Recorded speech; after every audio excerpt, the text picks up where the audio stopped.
So how are you doing, Tyler? I'm doing pretty well. How are you doing? I'm doing great. You doing great after those riveting episodes we just watched? They were easily my top 5 episodes of the 10 that we've watched. Really? I feel like Did you? they were almost top or bottom five. I could go either way, but I'm leaning towards top 5. hmm. Were you able to track down the sub, or did you watch the dub still? Oh, I watched the dub. I totally Ah, forgot we were that's supposed to watch the that's sub. that's probably why. I need to go back and watch it dub because I think that would change my opinion. Because I Oh, feel like the fact that I watched it. But before we get too deep in the conversation, we're covering the illustrious, the often spoke of as one of the highest regarded Final Fantasy animes, Final Fantasy Unlimited, and the second disc worth of episodes 6 through 10. hmm. But yeah, the sub, I'm assuming it's because of that. I mean, maybe some of the enemies or the evil guys in some of the episodes kind of heightened my enjoyment of these episodes. But I'm gonna blame it on the sub. Hmm. Um, I was wondering, like, now that you've been able to listen to it, do you think the original sub is, is it much better than the dub, or is it, is it pretty equal, or is it not as good? How do you feel? The original dub or sub? The sub, is it better Okay. than the dub? It seems infinitely better. The only thing I don't like as much is the voice for Kaze, because it's like a little higher pitched. It's not high pitched, but it's just a little whinier than the deeper dub version. But Hmm. everything else is just so much better. It's not even funny.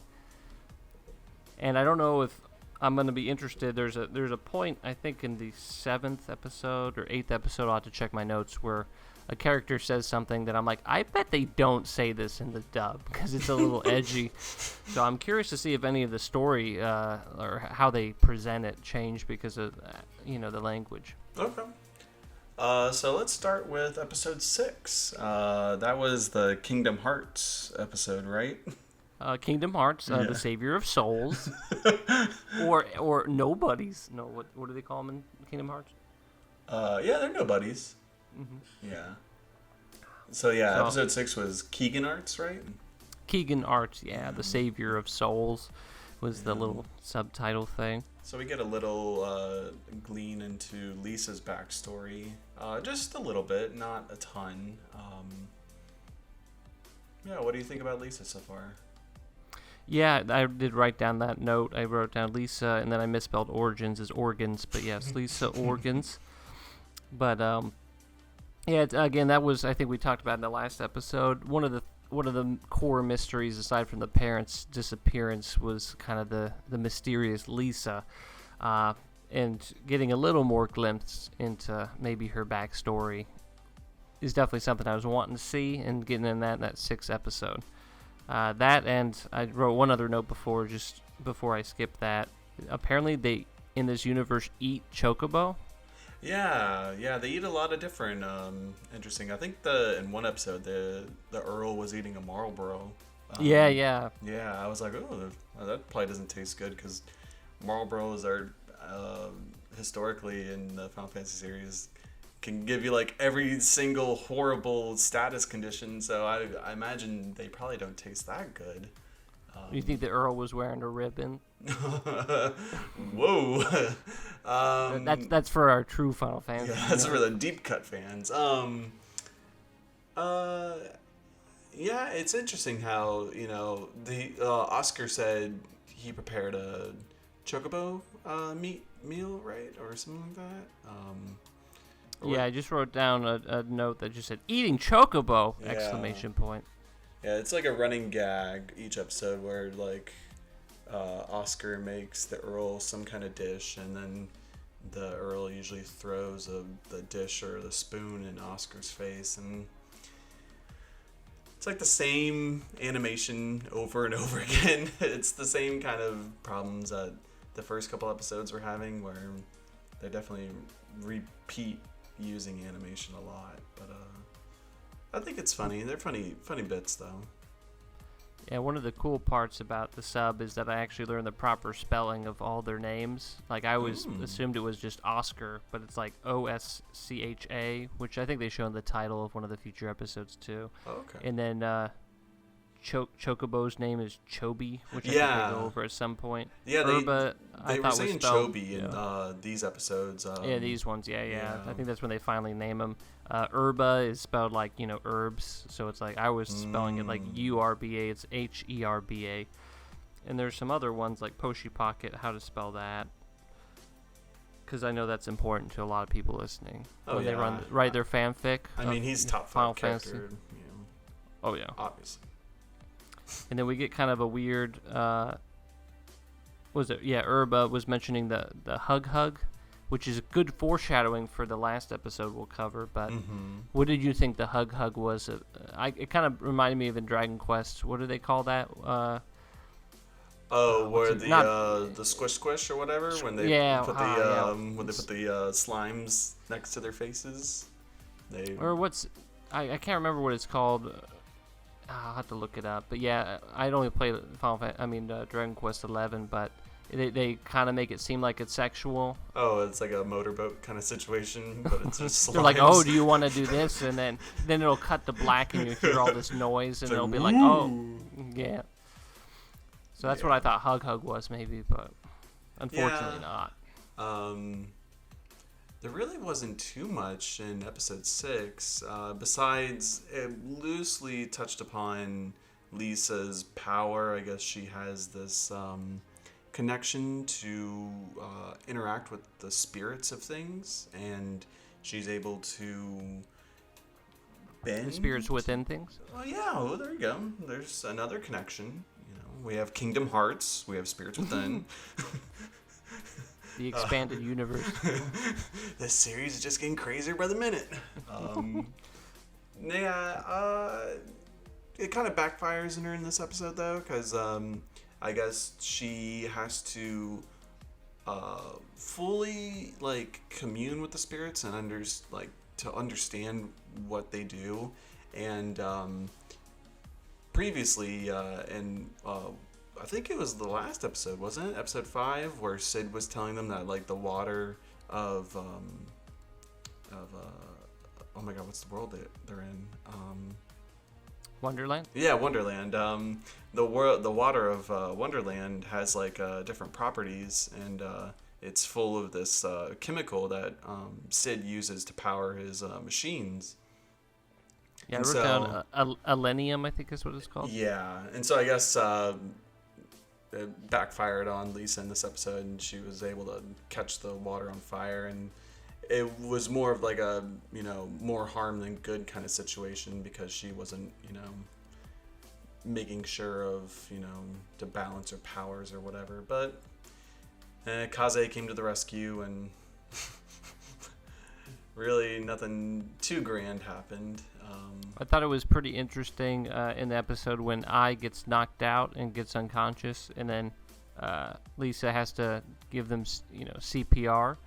But and it's funny because I think they've recently discovered that the actual mouth-to-mouth part of CPR is almost unnecessary. But I feel like back in the early 2000s, you'd almost always see portrayals of CPR where they would do the mouth-to-mouth.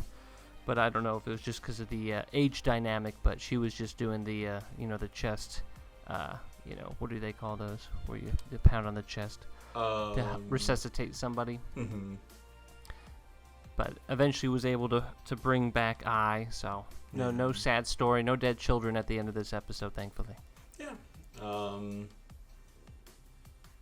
Man,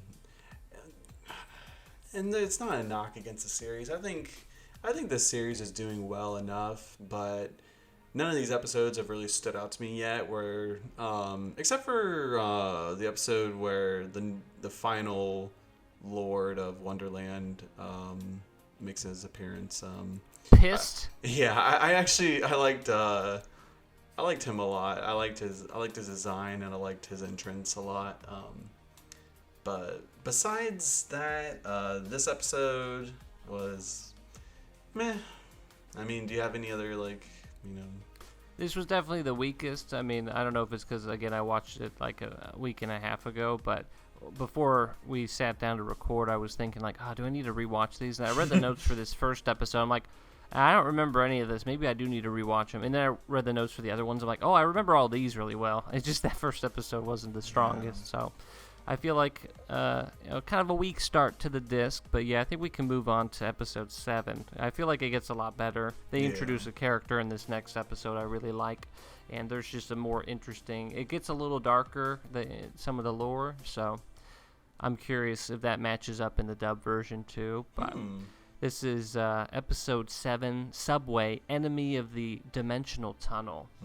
Did you get a little uptick in happiness with this episode? Did you like it more than the last one, or did it kind of all mesh together? I liked we're peeling back more layers, and as the episode starts, you and Kaze and Lisa are on the subway, right? And they meet a what seems to be a girl or some kind of creature. And after they introduced themselves to the girl, I actually really thought it was cool that they went to the compartment, like the conductor's compartment, and they saw that the subway was actually made by Sid.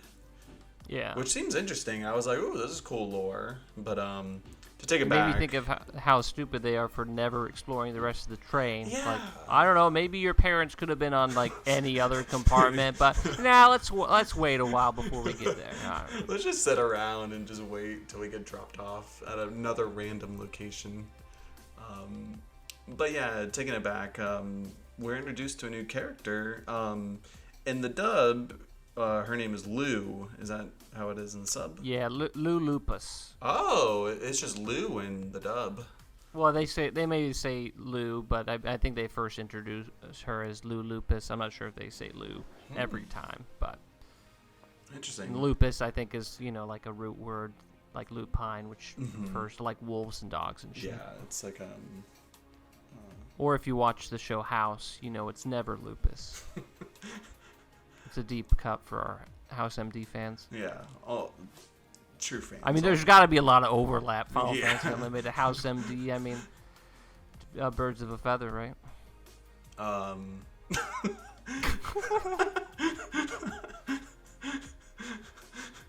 If you would go back about 15 years ago on Evan's MySpace page, it would be nothing but Final Fantasy and House MD pictures. Actually, that is true. It is true. I remember. Well, no, House MD and Final Fantasy Advent Children, actually. No one limited. I was too scared to show that love. Yeah. This was always a closet interest of ours, and now we're embarrassing ourselves by talking about it publicly. But yeah, Lou is introduced, and turns out the lupine comes into play, as it turns out she's a werewolf.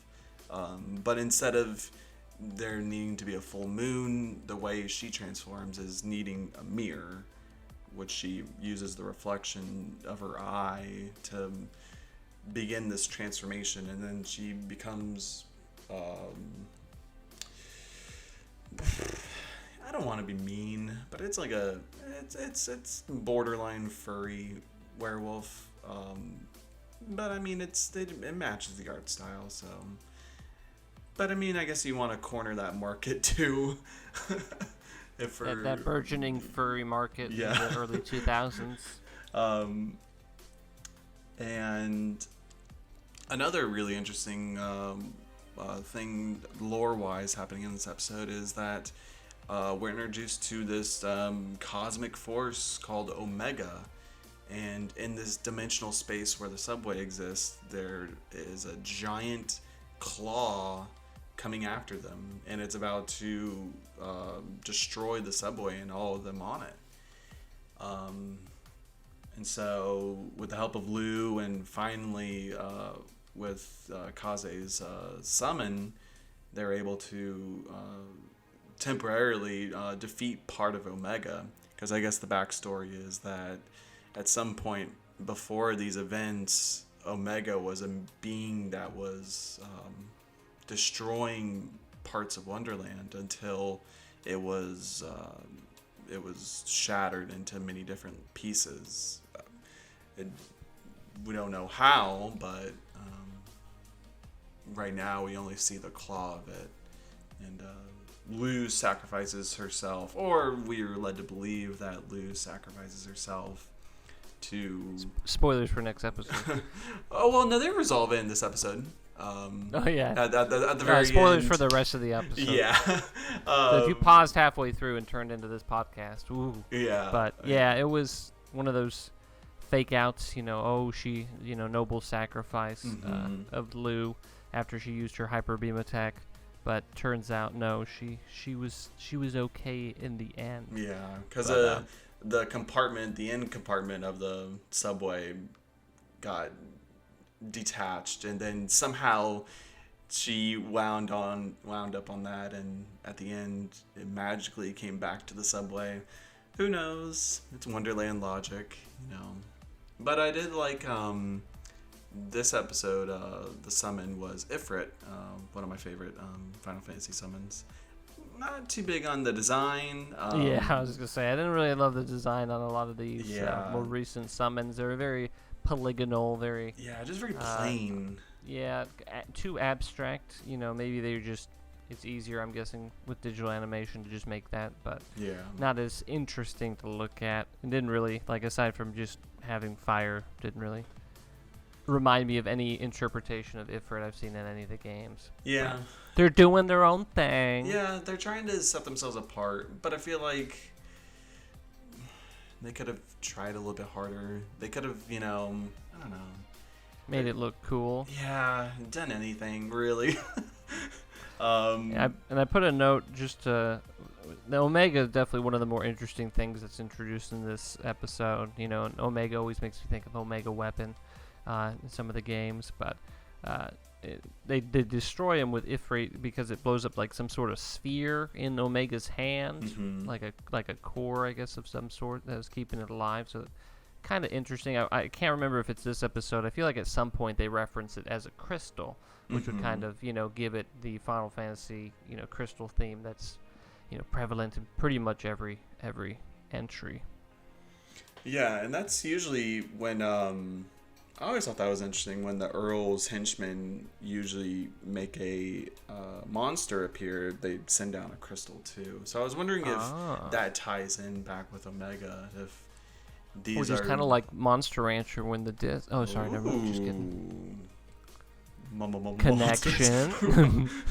Monster Rancher. From the remix. Evil Moo. Hey, it's Halloween. Oh, it's almost Halloween. We're recording this, so who's dressing up as Moo for Christmas? I was about to say for Christmas. It's going to surprise you. I was going to be Moo for Halloween. We're combining all the holidays for COVID. Oh yeah.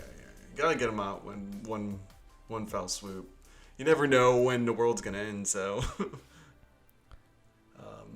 What else did I write? I wrote some other, the mirror thing, I'll bring this up maybe again later, but so it seems like, I feel like it happens at least twice, if not 3 times in these next few episodes. Lou needs a mirror to transform. Poshi Pocket, will the MacGuffin make a mirror device. To do this transformation. And then in my mind, in this episode, maybe you could say, it got lost in the dimensional rift of wherever they are in this tunnel. But does Lou just take that mirror, transform, and just fuck it, I'll never need this again, and just chuck it? Or why does she need a new one every time? It's just can you just maybe you have clothing? Could you not keep a mirror with you? It just seems handy. I don't know. Maybe you'd accidentally transform all the time. I'm sure there's a good lore reason that they thought a lot about, but that's the only thing that really I'm focused on right now. It's just one of those, gotta add tension, gotta add those few minutes of I scrambling through Poshi Pocket, trying to get a mirror out, but I guess this, it's almost like a D&D item, like a bag of holding, where it's just like it's just a interdimensional kind of wormhole object where like you can just pull things out and it doesn't matter the size of the object. They can just stay in the Pochi pocket. It doesn't matter, the physical limitations or whatever. It just seems like he's just like a black hole or whatever. But yeah,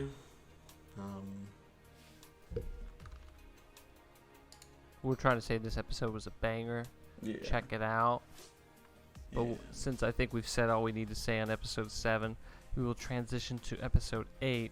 Best title by far, Soil. Ooh, soil. The Heart of the Magon. And so we return to another desert-like setting, but this time the sand's coming from the sky. Kind of a cool imagery there. Mm-hmm. And then we're introduced to probably my favorite wrinkle in the story, and that's the fact that Lou really wants to bone Kaze and makes no, aims to hide that. So you get some nice sexual tension there with a werewolf girl and a guy with a Magon arm. So that's Even though cool. there's a big age difference, it's kind of We don't know that. creepy.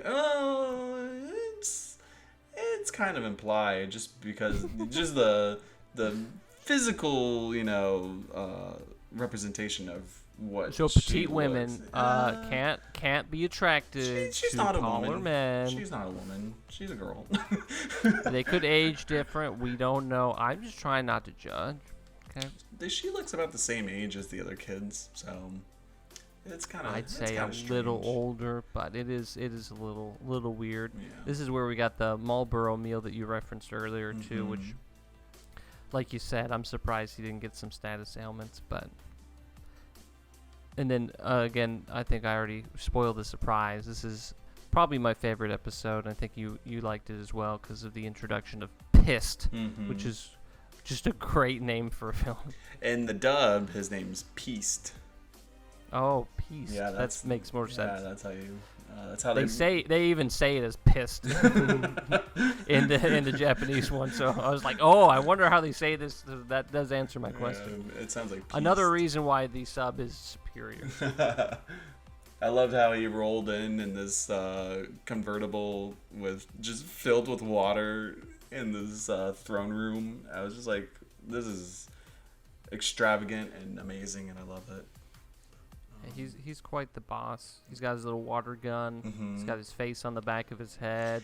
Yeah, which is he's really just strange. like you said, a weird design, but cool, different.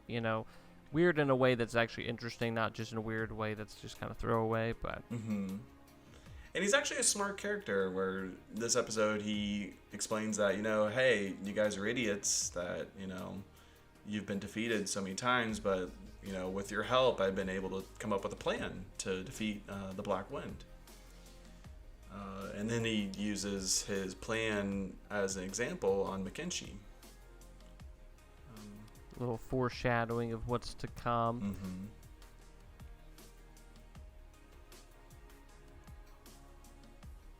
And then I'm trying to read my notes here. My handwriting's so bad I can't read my own notes, but I think I wrote Kaze from the sky. Doesn't he fall from the sky for some reason? At some He point? fall through one like the sand streams that are coming from the top. He falls down.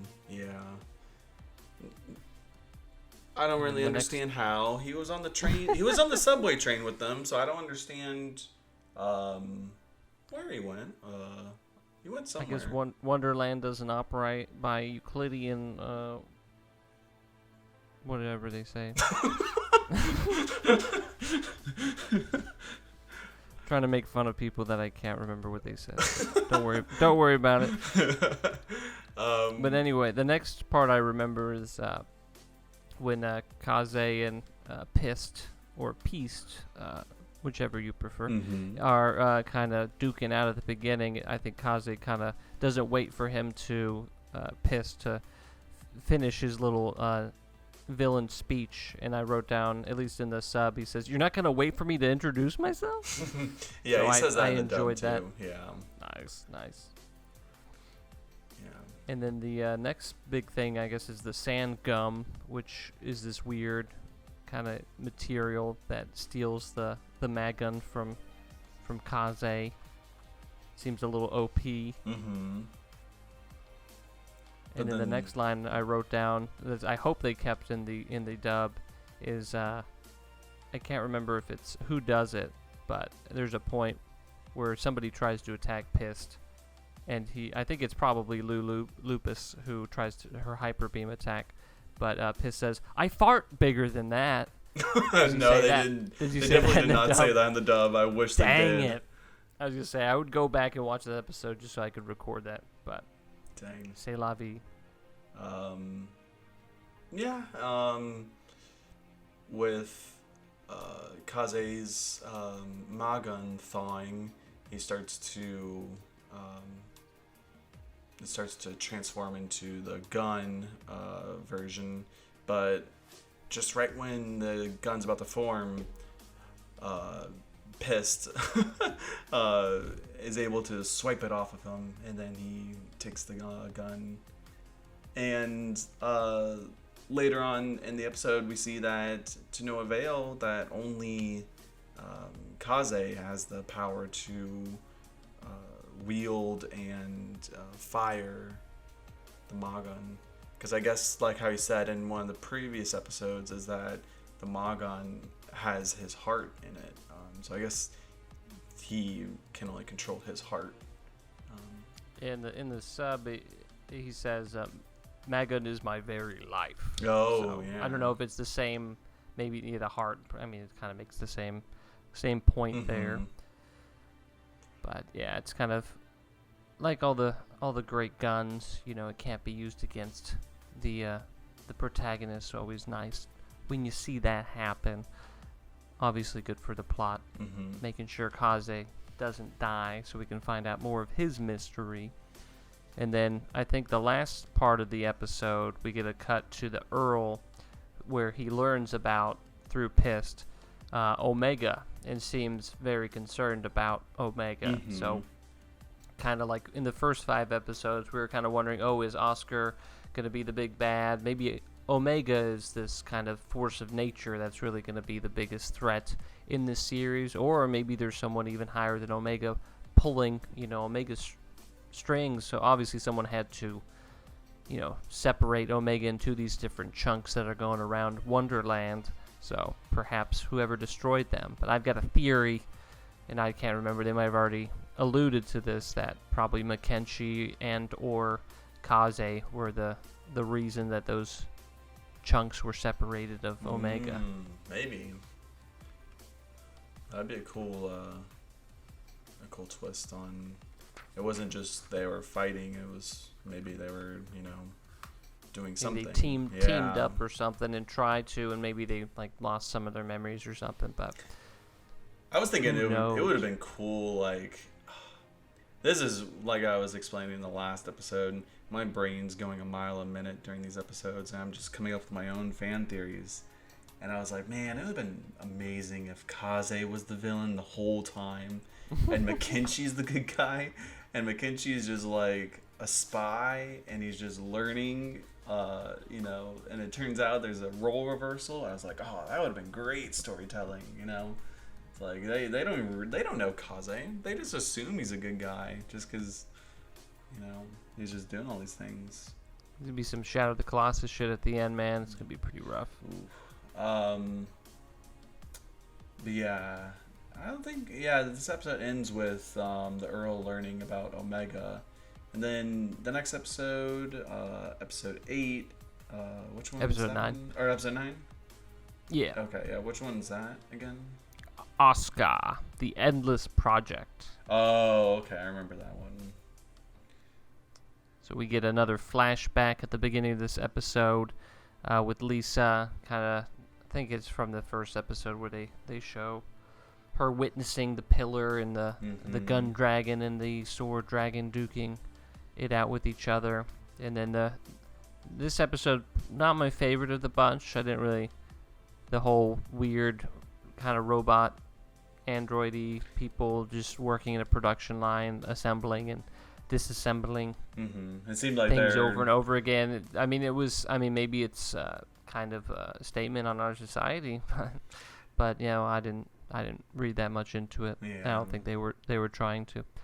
But I think that's a problem where I feel like there could be more substance to a lot of these episodes and a lot of these like kind of little vignette stories that they have, but it's just all superficial. There's no real deep meat to any of the episodes. Like same with. Can you? Sorry, not to cut you off. Oh, Can no. you say deep meat kind of slower one more time? And like deeper. I'm embarrassed now.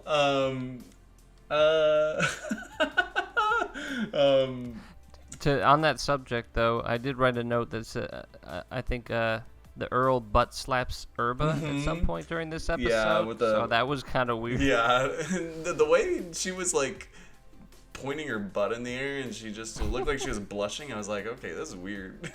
Are you saying she was asking for it? No. Okay, good. That was a close one. No, but it was very suggestive in a weird way. So maybe this isn't a kid's show. Yeah, it's the first furries, now suggestive paddling. Noise. And this is where I think it's revealed that at least the terminology in the sub is crystals when they're talking about Omega. Yeah, I know at first I was thinking, oh, is Omega and the Chaos what they're originally describing that was destroying Wonderland? That's where, what was the group in the first couple episodes? The resistance group? Comodine? Yeah, the Comodine fled their world because Chaos consumed it. I was like, oh, that makes sense if Omega is like another name for Chaos. Yeah. But it seems like they're two different things because I was in the last part of this episode where the Earl was like, oh, how's Chaos doing? We need to make sure, he's being fed or whatever. And I was like, what? So they have Chaos, but they're afraid of Omega? Seems interesting. Yeah, a little more depth to it. Or it could be that eventually that you learn that I wonder if Omega is Kaze and Chaos is McKinchy. A lot of dual roles, Yeah. maybe triple roles. Because we only had series. the fan theory that one of them was Bahamut. Yeah. They haven't said it yet, but And the gun dragon and the sword dragon Yeah. seems very, very similar to them. yeah. Was anything in else? this episode, anything special? I would say in this episode the workers, I guess Asuka, actually has them complete their work, which I guess they were never really meant to, and they create this weird transformer cube thing, which I think they call Ashura. And so that, and we find out that Asuka is like impervious to bullets. I don't remember who tries to shoot him, but I wrote that down, so it must be important. Kaze tries to shoot him and it doesn't do any damage. So he seems a little OP. And then Yeah.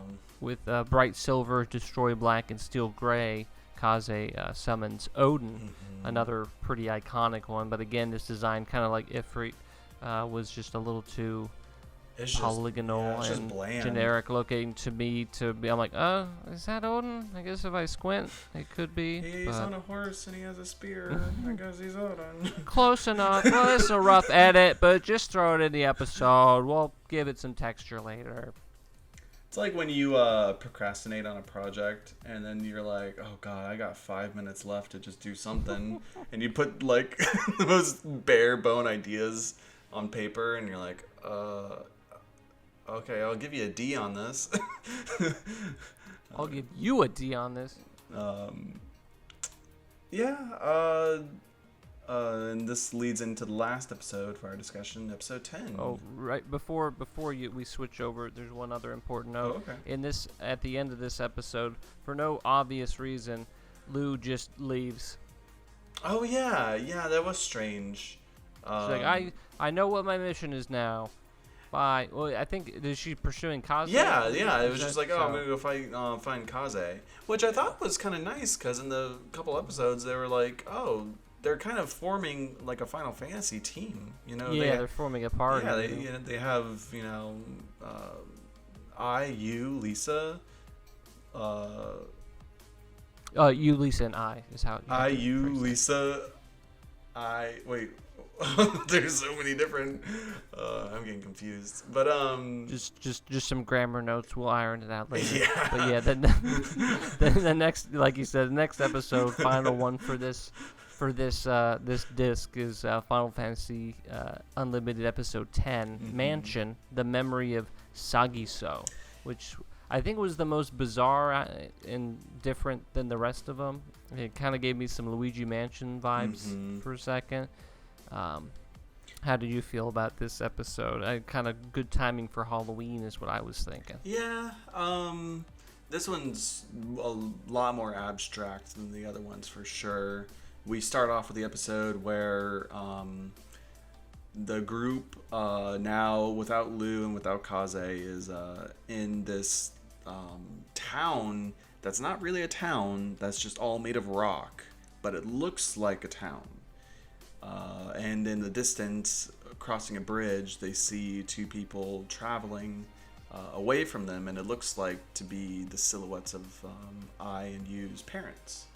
Yeah, they see the backpacks, and they recognize those backpacks, and they're like, "Oh, Dad, Mom, wait up. And so don't abandon us again." They're it seems like the silhouettes are walking towards this giant mansion across this bridge, and so the episode starts with them following, and they go inside the house, and quickly they lose track of their surroundings, and they wind up in was like the first room, like the chili pepper room, or I can't remember. It wasn't so much a house. It was just like it was just a thing. It was just there's places in this thing. It was wild. Yeah, I wrote down spoopy, of course, and then giant candles. There's a piano. Oh yeah. The coolest thing was the roses on the ceiling, I thought. But then you had the chili peppers, which is a cool Final Fantasy reference of the dead peppers. They even name drop it, at least in the sub, which are make chocobos go crazy, and so it kind of not permanently just changes them to a red chocobo, so a little bit faster. And then there's like some sunflowers with tongues, some weird iPods that look like, I guess, they transport you through these different little dimensional rooms.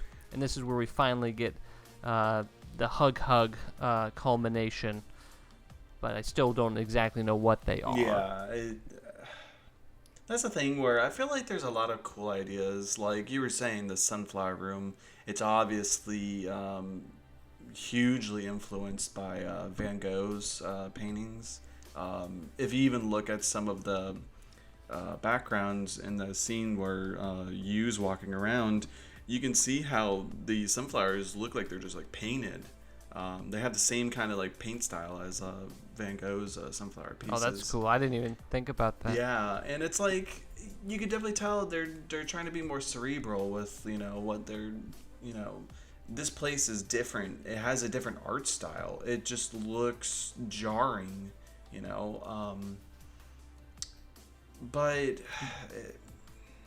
there's not really a ton of payoff with it. We don't really know. You didn't like Saggy? Saggy so? Yeah, I thought it was a neat backstory. Lisa meets up with this young, not really a boy. It's just kind of like a creature that looks like a boy, but looks also just like a cartoon creature. That's like kind of like a spectral kind of creature. And Saggy, your friendly neighborhood ghost. Yeah, and Saggy keeps telling Lisa that she left him and she abandoned him long ago, or maybe not long ago. She doesn't even know who this person is or what kind of how she's connected to this person. I just don't like that this episode went into a really kind of pro-life message with this story, but they turned it around a little bit near the end, so I'm happy about that. Oh, and in what regards are you saying that? Oh, I think it's clear. No. What do you mean? I mean, I just drew my own conclusions about what Soggy So was at first. No, I would love to hear your theories.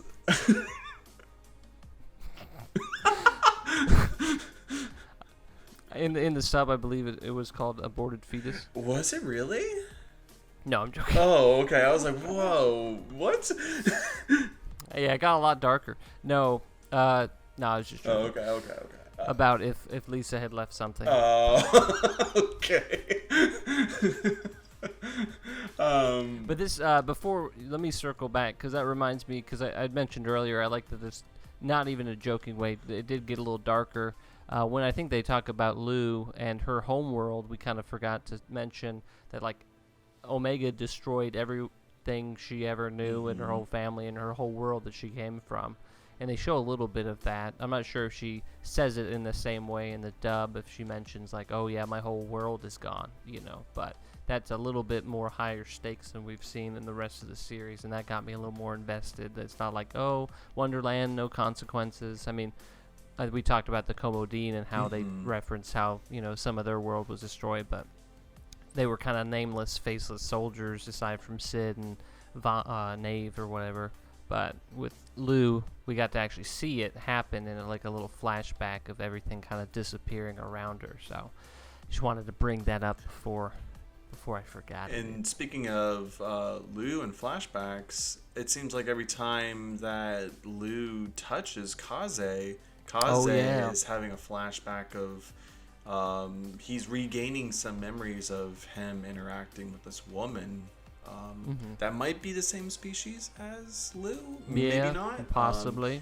Similar hair, not similar like style, but like the coloring is similar. The eyes are obscured and the face is obscured, so you can't tell who it is.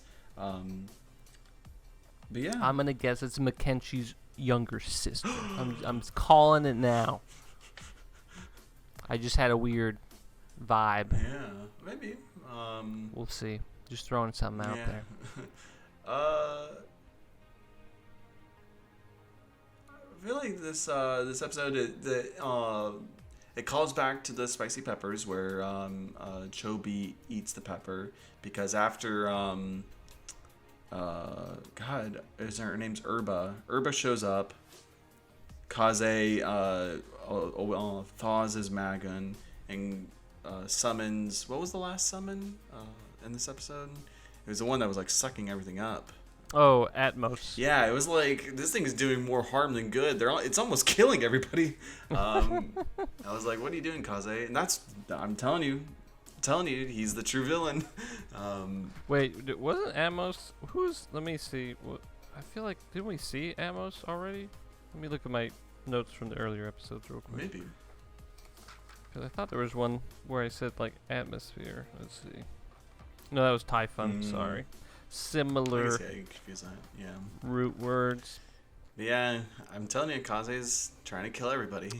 I believe it. I believe it. That's why when that one episode he was like, I don't care about these kids. That's because he's gonna kill them. Oh yeah.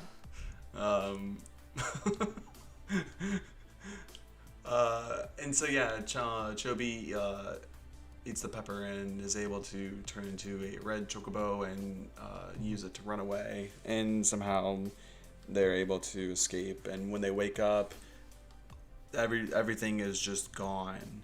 But what's weird is I don't know if this was translated in just weird translation or if this was in the sub. But was I and U's perspectives after everything was sucked up? Did they seem like they didn't know what happened? Like they lost their memory or something? If they did, I don't remember or didn't write it down. Yeah, because I don't recall anything like that happening, but maybe because Lisa was like, "Oh, we're soggy," and they're just a lovely adjective right there. Oh, what a great name to give a poor spectral kid. But then when you were saying that they had no recollection of who she was speaking of, who's Soggy, and gotcha. And she looks down and she sees the flower. She was like, "Oh, it's," I forget what the term, the full name of the flower. It was like the Sagiso or something. Yeah. Oh, I think I understand what you're saying. Yeah, I think they did. I thought Lisa was the only one that could see Sagi. Yeah, I'm guessing that is what Lisa was. Lisa could only see it, and the kids couldn't. Couldn't. So they were like, "What the fuck are you doing?" Yeah. But this is kind of a like this episode, like, oh, but when you think about the implications of like every time like you get attached to a plant, they're like. Or any immaterial object. Any immaterial. I mean, no, plants are technically alive. So, I mean, if we're even just saying plants, like if each plant like gets attached to you and has some sort of weird plant consciousness and then gets like really fucked up and like traumatized every time you leave them. Holy shit. Yeah. Like that's heavy right there. Yeah. I mean, I wrote, I'm guessing it's Sagi that says this at the end, but the last thing I wrote in my notes was a quote from Sagi that says, "My thoughts will follow you into your dreams," which is also terrible. Yeah, it's really foreboding. It's more dark than it is. But it's interesting because I feel like that's what this series is trying to invoke. It's the Wonderland. It's a fairy tale, but it's not the glitz and glamorous. It's not the sanitized Disney fairy tales. It's the darker, it's the grim like style fantasy. grim one. Yeah. Yeah, it's these fairy tales that have more somber stories and more like morals that try to teach people that hey, if you come into a person's life and then you leave them, you're it's an interesting take for the series. Definitely, this episode was tonally very different from the other ones. Oh yeah, And I liked, like I said, I liked the art style. I liked how there are different, just different weird like symbolisms. Like like you're saying, the roses on the ceiling dripping down on the piano. Just there's a lot of cool things about this episode. Yeah, this one in episode 7, or whichever one introduced Pissed, those were definitely or Pice. What was his name in the dub? Pieced. Pieced. Yeah. Just not as cool as Pissed, No. but yeah. We can say Pissed. Pissed. Yeah. We won't get censored. Well, just censor each time we say it. It'll be good. Cool. So I think we should play not a game, but let's just like. So last episode we kind of came up with like a new terminology for like if you can't get it up, you can say my magen isn't thawed. I thought we could like this episode like if you're ever smoking something you're not supposed to be, we could say you're doing some of those dead peppers. Ooh, yeah. So, you come in the room, you see a little smoke. Uh-oh. Your nephew close the door real quick. You say, "I think I smell some dead peppers." Uh-oh. Your face turning red like a chopi. It's like when you were 11 years old and you got caught. Mainline and glue. Mainline and some Elmer. This sounds darker than what I was trying to say, but no, when you're supposed to be going to bed and you got the lights off. Yeah. And underneath the covers, you have your Game Boy, and you're playing your Game Boy. Pokemon. Don't forget to save. And then your dad walks in. But Dad, I gotta catch them all. Dad. Dad, don't look. I don't have the backlight on. You can't see it. We've all been there. Yeah. But yeah. I don't think I have much more to say on these episodes. I am excited to watch the next batch. Yeah, what I will say is, I feel like, especially maybe switching to the sub, my enjoyment has slowly risen, and I think I just got to keep going in that direction as things get more and more intense, and the actual clear, through line of the story becomes more present. But I don't think there's a whole lot to say. I think the first, 5 episodes, we were coming from nothing to that, so we had a little bit more thoughts and impressions. But these now we're kind of in a more comfortable groove. I don't think we need to go over anything too much more. Except, who's your favorite character now? Pissed. Yeah, I'm gonna have to agree with you there. Yeah. I still like Kaze, but Pissed kind of, he could steal his gun. He couldn't use it, but he could steal it. Yeah. He should have just stole it and just went back to the Earl and been like, "Hey, I got his gun." I got his gun. He's a fucking nobody now. Yeah. He wasn't smart. I like that his arm is perfectly fine under the gun, though. I just assumed his whole arm was a gun. Mm-hmm. But I was wrong. Yeah, she's... I think I had a dream, though, about... Kaze? When you watch enough... Yeah, actually. I had a dream that... And this is like super out there theory. I haven't even thought about it enough for it to make sense. I think it just goes back to what we said last episode. What if Kaze is Vincent Valentine? Oof. I think that's my reaction. And Mackenzie is Lucrezia. Think about it. Okay? What? What are the implications? Well, it could mean anything. So, in my head canon, so the spirits within everybody's spirits, and then in Kingdom Hearts, when the characters go to die and become nobody. Okay, I'll stop. I'm done. Okay. We've hit the hour mark. I think we're good. All right. Well, that's it for this episode. Thank you for watching again. I'm Tyler. My name's Evan, and may your enjoyment of this be... Finish my sentence? Unlimited. Thanks, Tyler. Anytime. And yeah, if you liked our content, please subscribe. Liking the video will always help out. And if you got anything to say, any comments, anything, you can always write them down below. All right. Until next time. Later. Bye.